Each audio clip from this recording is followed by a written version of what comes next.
everyone, good morning, and today we will be talking about sign language. So let me introduce myself first.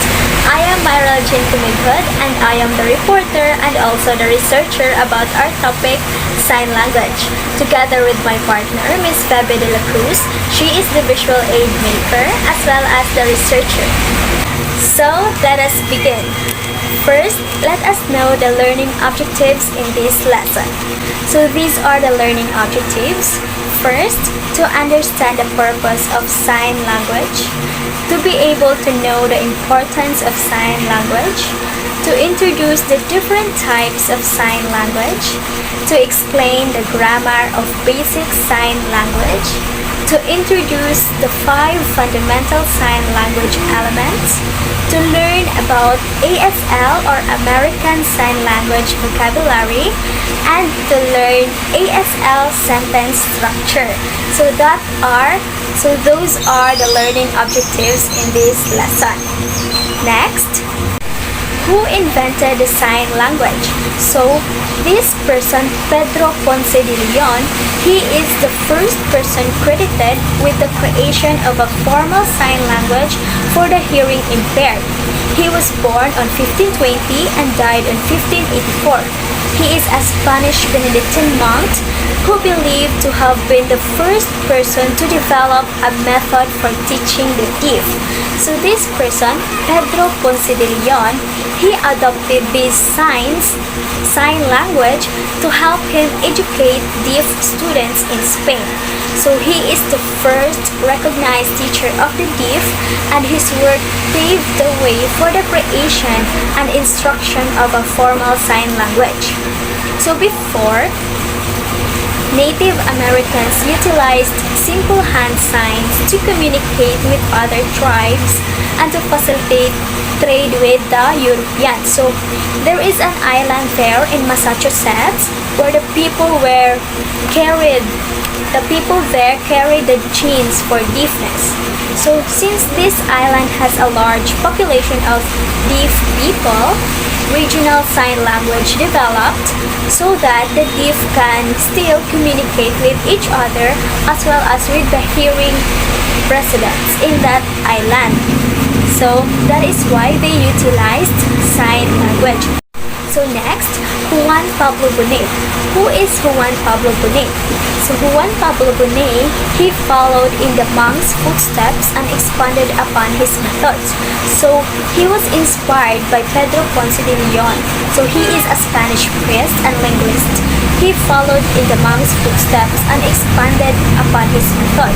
So in 1620, Juan Pablo Bonet, he published the first book on the subject of manual alphabetic signs for the deaf. So he published this book, this alphabet system, with the intent that it will be taught to the deaf people throughout Spain. So next, let us define what is sign language. So sign language, it is any means of communication through bodily movement, especially the hands and the arms, used when spoken communication is impossible or not desirable. Furthermore, it is a natural and visual form of language that uses movement and expression to convey meaning between people. So that is sign language, used of bodily movement. Next, so who uses sign language? So sign language is used mainly by people who are deaf or have hearing impairments. So deaf person uses sign language to connect with their social environment. So sign language, it is a non-verbal language and is based on visual cues through the hands, eyes, face, mouth, and body. But not just the deaf person uses sign language. We also use sign language when we wave hello or we point to someone or something that we want. And also we use body language to emphasize an idea. So we use sign language as well. So one of the most common misconceptions about sign language is that it is the same wherever you go, but it's not the case. In fact, there are somewhere between 138 and 300 different types of sign language used throughout the world today. So new sign languages frequently evolve among group of deaf children and adults. So next. So there are different types of sign language in the use around the world. So first, we listed 9 examples of sign language. So first is the British Sign Language or the BSL. Next, the Auslan and New Zealand Sign Language, French Sign Language, American Sign Language or ASL, Irish Sign Language or ISL, Chinese Sign Language, CSL or ZGS, Brazilian Sign Language, Indo-Pakistani Sign Language, Filipino Sign Language or FSL, or Philippine Sign Language. So in Filipino, it is Wikang Pasenyas ng mga Pilipino. So those are the 9 examples of sign languages. But American Sign Language or the ASL, it is the most widely used sign language around the world. So signers are spread across the USA, Canada, as well as parts of Mexico, Africa, and Asia. But despite its wide use, there is no accurate count of ASL users has been taken. So reliable estimates for American Sign Language users, it ranges from 250,000 to 500,000 person. So including a number of children of deaf and adults. So next, Basic Sign Language ASL Grammar Explanation.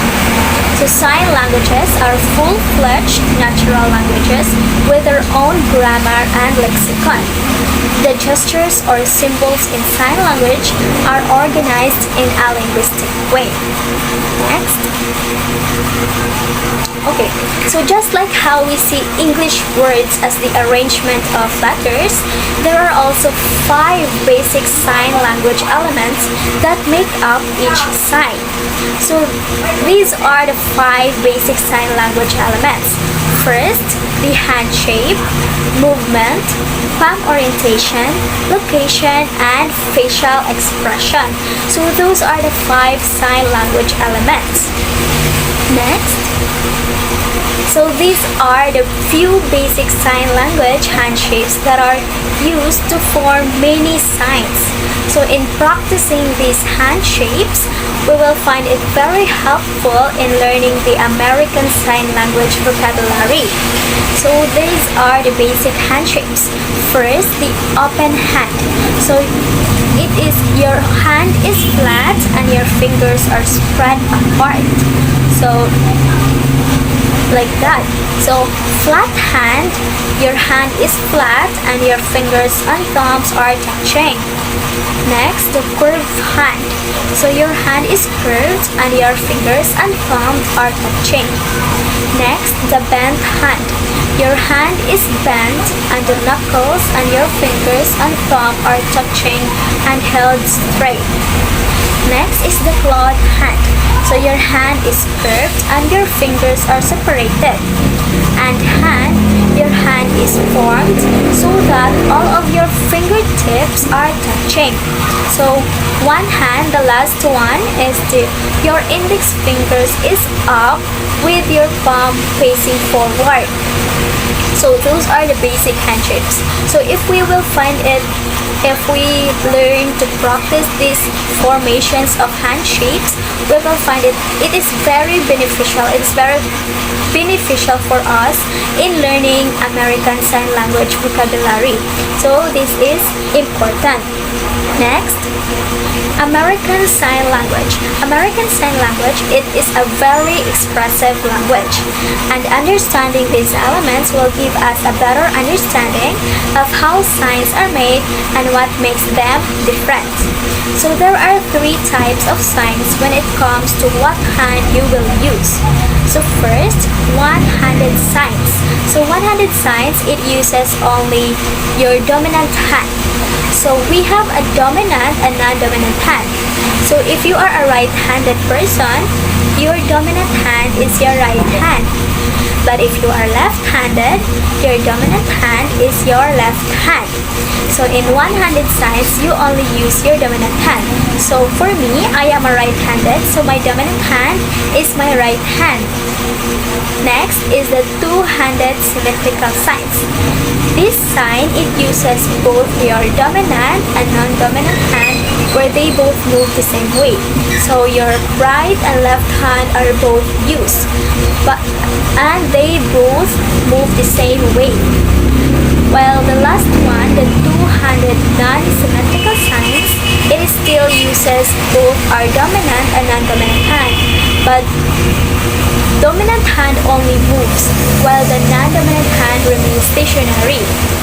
So in this case, our dominant hand only the one who moves, the one that moves, while the non-dominant hand, it remains stationary, stay lang siya. So next, your signing area. The space in front of your body and from the top of your head down to your waist and from shoulder to shoulder. So most signs are made in this space during everyday conversation. So your signs should not extend beyond this area unless you are signing for a huge audience. So if you are signing for a huge audience, you should sign larger and slower. Next is the direction. So a sign can have one meaning when it moves one way and another meaning when it moves the other way. For example, the signs for in and out have different directions and different meanings. So direction can also provide information about the subject and the object of a sentence in basic sign language. So direction, for example, you can move the sign give away from you to signify that you are giving something to someone. So that is direction. Next is the tense. So in basic sign language, it uses body to indicate tense. Signs for the present are signed in front of your body, like today and now. So you sign that in front of your body because it is present, today and now. So you sign it in front of your body. While signs for the past are signed moving backward. Like if you sign before and yesterday, it is moving backward. You sign it moving backward. While the signs for the future, it is signed moving forward. Like if you sign tomorrow and someday, you sign it moving forward. That is tense. So in English, words are spelled differently to indicate past, present, and future. Whereas in basic sign language, you use it in a different way. Next, the intensity. So in ASL, intensity is shown by varying the intensity or speed with which a sign is made or by incorporating facial expression. So for example, the sign for walk can be made quickly or slowly to indicate how the person is walking. Then light blue is signed with a slight wrist turning motion. And smart becomes brilliant and pretty becomes beautiful when signs are exaggerated. So intensity in English, intensity is usually shown by added words. Whereas in ASL, it is shown by varying the intensity or speed with which a sign is made or by incorporating facial expressions.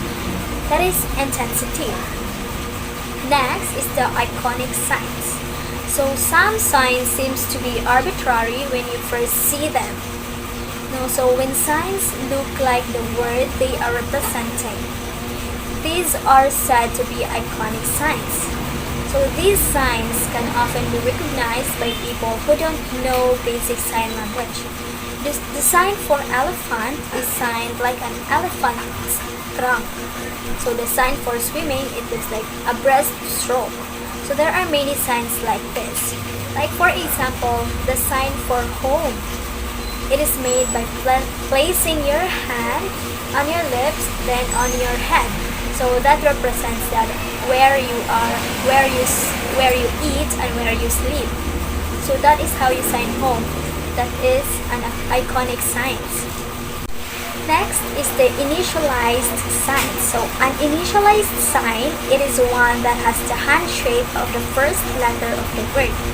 For example, the signs for doctor and nurse look the same, except that doctor is signed with a D hand shape and nurse is signed with an N hand shape.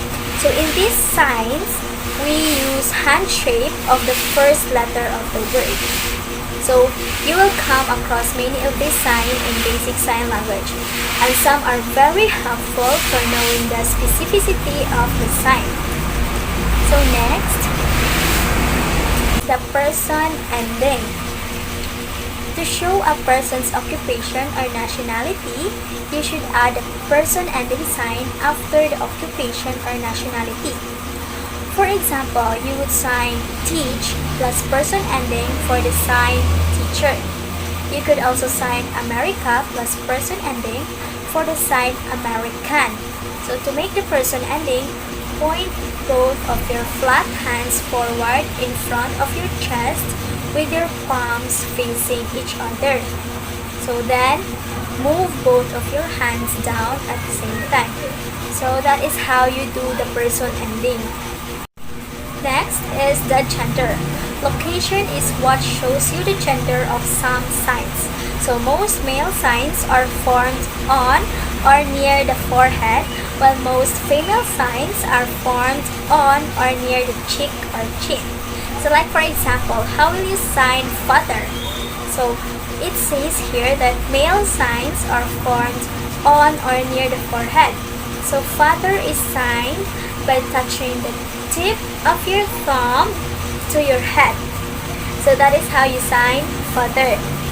It is touching the tip of your thumb to your head, like that. So while mother, how will you sign the mother? So it says here that in female signs, it is formed or near the cheek or chin. So mother is signed by touching the tip of your thumb to your chin. This one, like that. That is how you sign mother. So that is how you sign the father and mother. It basically based on gender. Next is the plural and possessives. So to form plurals, we have two different options. First, the most common way is to repeat the sign several times on either side of your body. So repeating the sign for cat, for example, would mean multiple cats. So that is how you sign plural. That is a first option. The second option is you can also form the sign, then point with your index finger at a number of locations in your signing area. Like for example, you can sign house, then point around in your signing area to mean many houses. So that is how you sign plurals. Next, possessives. So possessives, it is very rarely used because you can usually use context. However, you can sign the letter S with a twist of your wrist after you sign the noun or fingerspell the word that is in possession of the thing that you are talking about. So that is possessives. Next is the negative.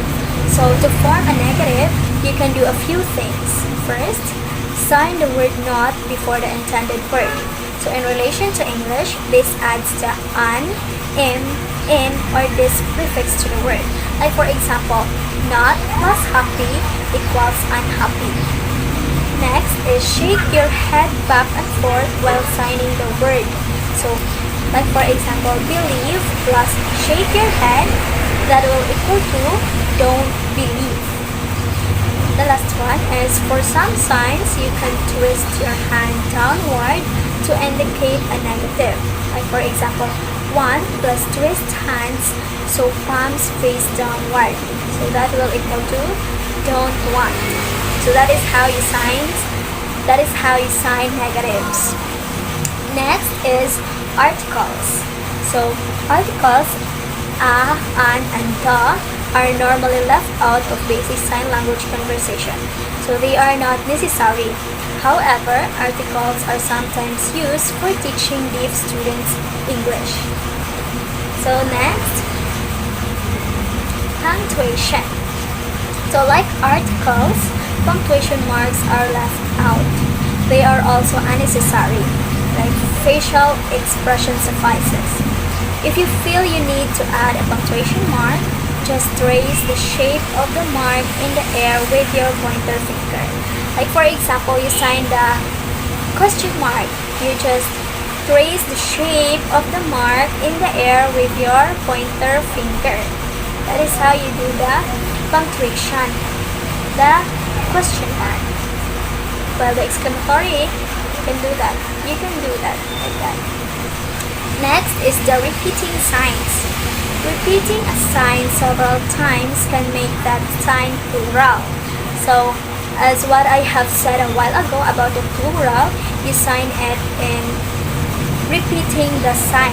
Like, you repeat the sign of cut, then it will equal to multiple cuts. So, repetition can also add another dimension to ASL to show a continuous action. Like, you would form the sign with a repeated, slow circular movement. So to show a recurrent action, you would form the sign with several quick repeated movements. That is the repeating signs. So next, the ASL or American Sign Language Sentence Structure Grammar Basic. So in American Sign Language, the syntax or the word order is different than English. So in general, the word order follows a subject plus verb plus object sentence structure. So this is an SVO pattern. So you will also see the structure like time plus subject plus verb plus object, or time can be at the end of a sentence. So the traditional American English, it uses subject, verb, object, or the SVO word order. Well, in the American Sign Language, it depends on topic-comment relations. So American Sign Language, it has several word orders. There can be subject, verb, object, or subject, verb, order, and also time, subject, verb, object, or time, subject, verb, word order. So that is how American Sign Language grammar different from English. So, okay, I will give you an example. Next. Like for example, in English, we tend to say, I went to Ireland a year ago. While in American Sign Language, last year, me went Ireland. So you can see the difference between English and American Sign Language. So in American Sign Language, it uses the time, subject, verb, object, word order. Like year past, last year, that is the time. Then me, the subject, then went, or that is the verb, then the object Ireland. So it is really different with the SVO pattern in English and the American Sign Language, which uses different word order. So that is an example of American Sign Language grammar basic in sentence structure. So that is how English and American Sign Language differ from each other.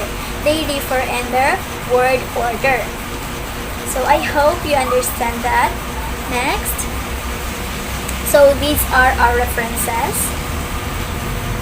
Next. So before I end my presentation, allow me to share a quote about sign language, which is, sign language is the noblest gift that God has given to deaf people. So that is according to George Fiddits. Alright, so that's it.